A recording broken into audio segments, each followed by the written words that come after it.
बच्चों की सबसे बड़ी चिंता है जी हमारी भर्ती कैंसिल तो नहीं हो जाए, क्योंकि मैं भर्तियों पे ज़्यादा काम करता हूँ। बच्चों की चिंता है जी हमारी भर्तियाँ कैंसिल तो नहीं हो जाएंगी, 56, 57, टीजीटी तो खैर अलग मामला है, लेकिन जी आपने देखा होगा 2-3 लोकसभा सीटों से नाम आ रहा है कि अब उनकी दोबारा टिकट कट सकती है, किसी और को दोबारा मिलेगी। हिसार का नाम आ रहा है, सोनीपत का आ रहा है और सिरसा से आ रहा है। क्या ऐसा हो भी सकता है क्या भाई अब उनका नाम कट के किसी दोबारा आ जाए? ये सबसे बड़ा सवाल है। किसकी तरफ से आ रहा है? ये एक आदमी कोई ऐसा बताएंगे कि जिम्मेवार आदमी की तरफ से कोई नाम आया हो?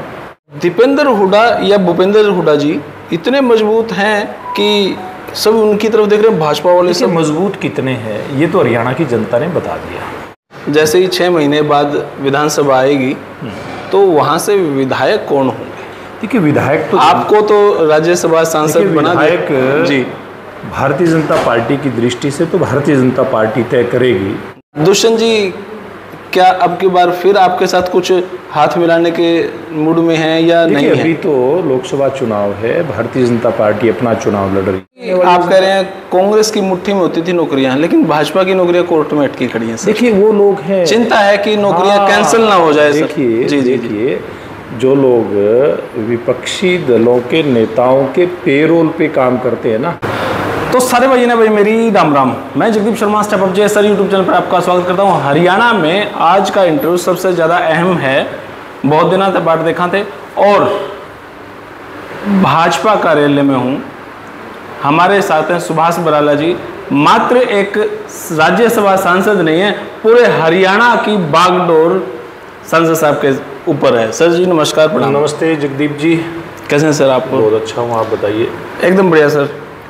इलेक्शन के 50 दिन रह गए सर जी, और पूरा हरियाणा अब आपके दिशा निर्देश पे, जो आपकी टीम है दिशा निर्देश पे काम करेगी जी। और कहाँ कहाँ अभी कठिनाइयाँ नजर आ रही हैं आपको, या विपक्ष के सामने बताओगे नहीं कठिनाइयाँ कहाँ आ रही हैं? देखिए भारतीय जनता पार्टी में तो एक कार्यकर्ता का नाम रहता है, अभी ये इसको लीड करेगा इस मामले को, इस विषय को जी।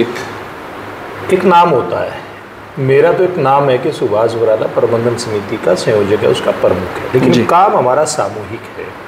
पूरी टीम प्रदेश से लेकर के और हमारी बूथ और बूथ से नीचे की जो हमारी इकाई है पन्ने की, वो सारा मिल करके काम करती है। और ये काम हमारा बटा हुआ है, अलग अलग विभाग बटे हुए हैं, काम बटे हुए हैं, काम कार्यकर्ताओं के जिम्मे लगे हुए हैं, वो काम अच्छे प्रकार से चल रहे हैं। इसलिए जो हमारा चुनाव संचालन का काम है वो बहुत ही बेहतर तरीके से चल रहा है। इधर पार्टी के संगठन के कार्यकर्ता लगे हुए हैं, उधर प्रत्याशी 10 के 10 लोकसभा क्षेत्रों में अपने काम पर लगे हुए हैं, मुख्यमंत्री जी अपने काम पर लगे हुए हैं, पूर्व मुख्यमंत्री जी अपने काम पर लगे हुए हैं। यानी कि पूरी टीम आज भारतीय जनता पार्टी की फील्ड के अंदर है, अपने बूथ के ऊपर है। अगर आज की बात करूँ मैंने इसलिए कहा कि आज पूरी टीम बूथ के ऊपर। आज भारतीय जनता पार्टी का स्थापना दिवस है जी, और हमारा आज प्रत्येक कार्यकर्ता कहीं न कहीं किसी न किसी के घर पे, चाहे अपने घर पे चाहे दूसरे के घर पे, आज पार्टी का झंडा फहरा करके, मिठाई बांट करके भारतीय जनता पार्टी की स्थापना की दिवस की खुशी मना रहा है। तो इसलिए हम तो सब लोग तो मैदान के अंदर हैं। अभी जो राजनीति चल रही है जी, सबसे पहला सवाल तो ये है कि 2-3 लोकसभा सीटों से नाम आ रहा है कि अब उनकी दोबारा टिकट कट सकती है, किसी और को दोबारा मिलेगी। हिसार का नाम आ रहा है, सोनीपत का आ रहा है और सिरसा से आ रहा है। क्या ऐसा हो भी सकता है क्या भाई अब उनका नाम कट के किसी दोबारा आ जाए? ये सबसे बड़ा सवाल है। किसकी तरफ से आ रहा है? ये एक आदमी कोई ऐसा बताएंगे कि जिम्मेवार आदमी की तरफ से कोई नाम आया हो?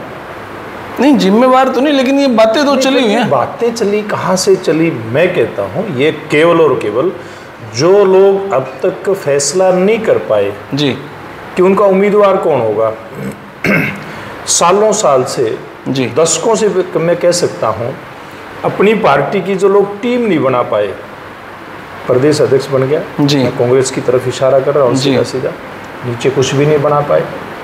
और ये तो अब क्योंकि चुनाव डेट बाउंड है, एक निश्चित तिथि है जिस दिन नॉमिनेशन होना है, निश्चित तिथि है जिस दिन चुनाव होना है 25 मई को, वरना तो ये शायद अब भी उसी प्रकार की लेट लतीफ़ी करते।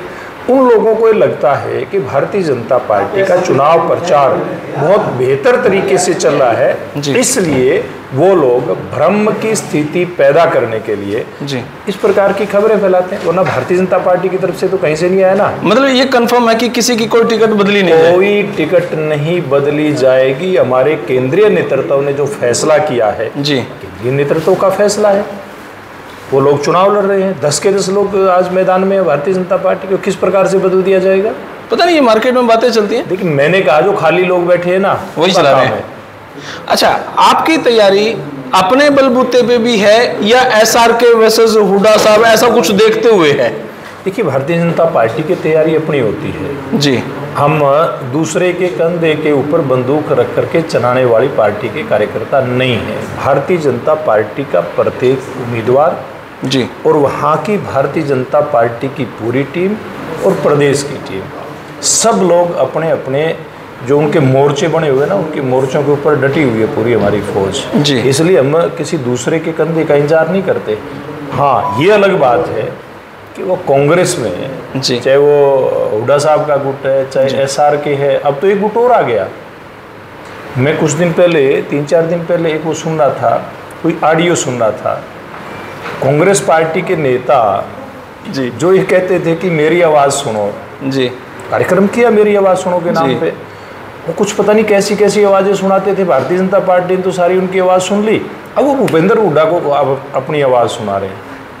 वो कह रहे हैं कि वहाँ तो सोनीपत लोकसभा क्षेत्र से तो हुड्डा साहब पाँव नहीं लगने देंगे। 5 विधायक से, हाँ 5 विधायक हैं, रोड़ा उसका है, हाँ रोड़ा उसका है, इसलिए वो वहाँ से लोग कह रहे थे। वो खुद भी के कैंपस से भी ऐसी बातें आ रही थी कि सोनीपत लड़ना चाह रहे हैं वो, लेकिन बाद में शायद उनके ध्यान में आया, उनको अपनी आवाज़ सुनानी पड़ी हुड्डा साहब तक, वो वायरल करनी पड़ी।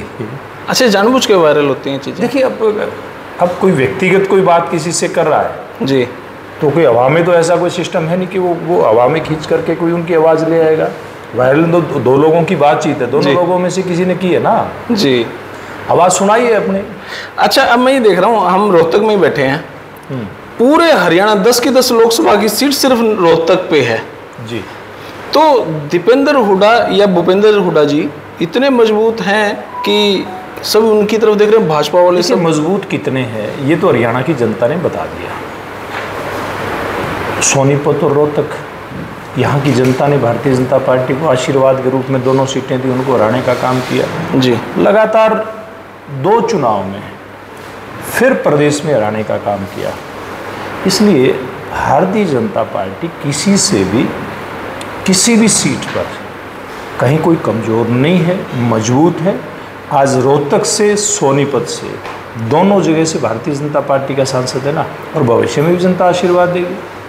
कई बार ये वीडियो भी देखने को मिलती है, तंवर साहब को उस गांव में नहीं जाने दिया, या रणजीत चौटाला जी की कोई वीडियो वायरल होती है, तो ये भी नेगेटिविटी तो लग रहा है। कभी ये भी लगता है कि भाजपा भी तो अनिल विज साहब को ही मनाने में जुटे हुए हैं, इनमें भी कहीं ना कहीं भाजपा में भी खेमेबाजी नजर आ रही है। कोई खेमेबाजी नहीं है। और जहाँ तक कहीं पर विरोध की बात है किसी उम्मीदवार के, जी देखिए लोकतंत्र है, लोकतंत्र में जिन लोगों को कई बार हमारी बात पसंद नहीं आती, विरोध करते दिखाई दे सकते हैं।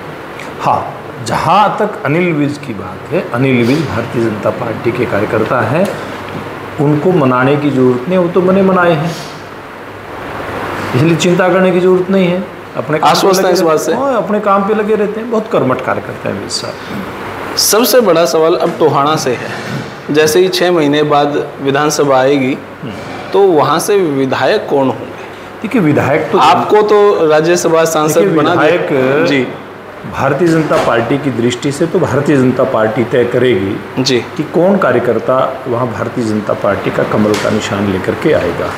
जहाँ तक कार्यकर्ता की बात है तो भारतीय जनता पार्टी के पूरे प्रदेश में सब 90 विधानसभा क्षेत्रों में एक नहीं कई कार्यकर्ता ऐसे सक्षम हैं जो चुनाव लड़ करके और भारतीय जनता पार्टी की झोली में सीट डाल सकते हैं। देवेंद्र बबली जी के बारे में क्या कहना आपका? क्या वो भी लड़ सकते हैं भाजपा की तरफ से? देखिए, भारतीय जनता पार्टी है ये, तो भारतीय जनता पार्टी में जो व्यक्ति है ही नहीं उसकी चर्चा क्या करेंगे?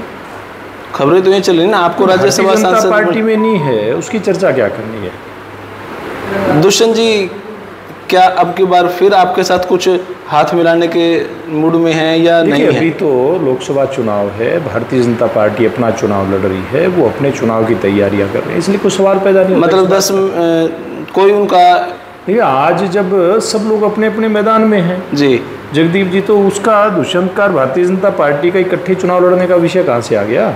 इनेलो पार्टी को, इनेलो को लेके क्या सोचते हैं अभी आप? फिलहाल जो इनेलो का मामला चला हुआ है, इनेलो 10 पे सरवाइव जो कर रही है, अभी 2-3 सीटों का ही बातें चली हुई है। देखिए वो अपने काम पे अभय सिंह चौटाला लगे हुए हैं और उनका होगा क्या ये तो हरियाणा की जनता तय करेगी। मैं तो ऐसा भविष्य करता नहीं हूँ कि मैं INLD का भविष्य बता दूँ।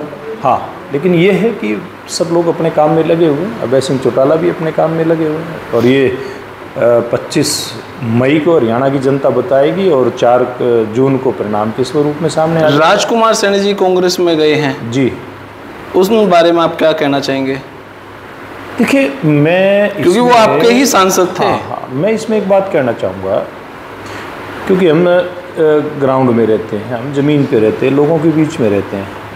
अब लोगों ने उस समय जो एक बात कांग्रेस के लोगों ने फैलाई थी जी कि तो भारतीय जनता पार्टी का एजेंट है राजकुमार सैनी, अब सब लोगों के ध्यान में आ गया कि राजकुमार सैनी वास्तव में किसका एजेंट था।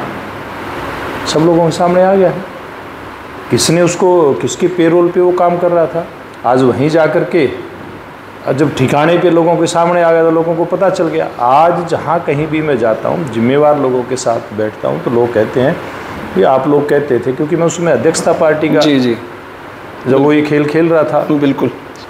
और अब लोग कहते हैं भी आप उस टाइम कहते थे कि ये तो भाई किसी न किसी के पेरोल पे है, और सामने भी आ गया किसके पेरोल पे भुगतेगा, कांग्रेस भी भुगतेगी, वो भी भुगतेगा। आखिरी सवाल, जब 10 साल कांग्रेस रही तो एंटी इनकम्बेंसी नजर आने लगी थी, 10 साल भाजपा हो चुके हैं, अभी भी एंटी इनकम्बेंसी कहीं ना कहीं नजर आ रही है, उसको आप कैसे दूर करेंगे? क्या मुख्यमंत्री का चेहरा बदलने से वो एंटी इनकम्बेंसी दूर हो चुकी होगी सर? देखिए अभी कोई एंटी इनकम्बेंसी नहीं है, कारण है उसका एंटी इनकम्बेंसी नहीं होने का। देखिए पहले की सरकारें चलती थी, नौकरी से लेकर के, नौकरी उनकी जेब से निकलती थी, उनकी मुट्ठी में होती थी, ठीक है ना, ट्रांसफ़र उनकी मुट्ठी में होते थे, बाकी जो भी चीज़ें जनता के लाभ की हो सकती हैं सारी, जो भी हरियाणा पे राज करते थे मुख्यमंत्री के नाते उनकी मुट्ठी में होती थी। यहाँ तो मुट्ठी खोलने का काम किया है, जनता के सामने है। सबसे बड़ा मैं कहता हूँ चाहे नौकरी हो, एक नारा दिया था मनोहर लाल जी जब मुख्यमंत्री बने, समान विकास समान रोजगार, और अगला नारा नरेंद्र मोदी जी ने दिया, सबका साथ सबका विकास, सबका विश्वास और सबका प्रयास। ये जब लोगों को लगा कि भारतीय जनता पार्टी के नारे केवल नारे के लिए नहीं है, बल्कि ये एक राजकाज, जनता का राज, जनता के द्वारा जनता के लिए चले, वो व्यवस्था हमारी सरकारों ने लागू की है, इसलिए यहाँ कोई एंटी इनकम्बेंसी नहीं है, तो प्रो इनकम्बेंसी है। 14 के चुनाव में 8 सीटें आई थी और अगले चुनाव में 10 की 10 आई हैं। अब ये तो बैरियर है, 10 से ज़्यादा नहीं आ सकती, वरना तो हरियाणा की जनता वो भी कर देती। अभी आप कह रहे हैं कांग्रेस की मुट्ठी में होती थी नौकरियां, लेकिन भाजपा की नौकरियां कोर्ट में अटकी खड़ी हैं। देखिए वो लोग हैं, चिंता है कि नौकरियां कैंसिल ना हो जाए। देखिए जो लोग विपक्षी दलों के नेताओं के पेरोल पे काम करते हैं ना, लगभग 20-25 हज़ार नौकरियां। हाँ, मैं बता रहा हूँ, वही बता रहा हूँ। उनको बात हजम नहीं हो रही कि हरियाणा के युवा को, हरियाणा के बेरोजगार को मेरिट के आधार पे मनोहर सरकार ने नौकरियां दी, बाद में अब नायब सैनी जी उस पे आए हैं, स्टीयरिंग सीट पे आए हैं, इनकी सरकार देगी। इसलिए जब भी कोई ऐसा विषय आता है वो लोग भाग करके किसी न किसी को पीछे से थपकी लगाते, कोर्ट में चला जाता है, लेकिन ज़्यादा ठहरते भी नहीं हैं। अब धीरे धीरे करके वो चेहरे कोर्टों में जाते हैं, कोर्टों में जो लोग उनको भिजवाते हैं सब सामने आ रहे हैं। चिंता बच्चों की सबसे बड़ी चिंता है जी हमारी भर्ती कैंसिल तो नहीं हो जाए, क्योंकि मैं भर्तियों पे ज़्यादा काम करता हूँ। बच्चों की चिंता जी हमारी भर्तियाँ कैंसिल तो नहीं हो जाएंगी, 56, 57, TGT तो खैर अलग मामला है, लेकिन आपने देखा होगा इनके लाख कोशिशें करने के बावजूद भी एक एक करके कोर्ट से सरकार क्लियर करवाती है। वो नौकरी बच्चों को देती है। हाँ, ये ज़रूर होता है कि एक बार ये खेल खेलने में अपना कामयाब हो जाते हैं, थोड़ा डिले करते हैं, देरी करवा देते हैं, लेकिन कोर्ट फिर फैसला करता है। तो थोड़ा सा डिले हो जाएगा, युवाओं के हक में करता है, हित में करता है। तो आपके हिसाब से थोड़ा डिले होगा, लेकिन कैंसिल नहीं होंगी? कैंसिल नहीं होंगे, बिल्कुल भी नहीं होंगे। लोकसभा चुनाव से पहले हो जाएगी। अब ये तो अब कोई मैं नहीं कह सकता, ये तो कोर्ट में है, ये तो कोर्ट के जो जिन्होंने फैसला करना है, माननीय वहाँ पे जो न्यायाधीश बैठे हैं जी, वो न्याय करते हैं। और वो मैं समझता हूँ कि वो कभी अन्याय इस तरह के मामले में बिल्कुल भी नहीं करते, जल्दी फैसला करते हैं, जो अब तक करते आए हैं। चलो जी, बहुत बहुत शुक्रिया सर आपका, बहुत बहुत शुक्रिया, थैंक यू सर, धन्यवाद। तो भाई ये इंटरव्यू थोड़ा सा जल्दी इसलिए करना पड़ा क्योंकि यहाँ पे मीटिंग चलने वाली है, और मीटिंग के चक्कर सर मैं थोड़ा सा माइक ले लेता हूँ, ये आप बात कर सकते हैं आराम से। तो भाई आपने ये वीडियो कैसी लगी अपनी राय कमेंट बॉक्स में जरूर दें। ये लास्ट नहीं है, पहला ही इंटरव्यू, इलेक्शन अभी तो 50 दिन पड़े हैं, देखते हैं क्या क्या होता है। तब तक के लिए धन्यवाद, जय हिंद, भारत माता की जय, थैंक यू।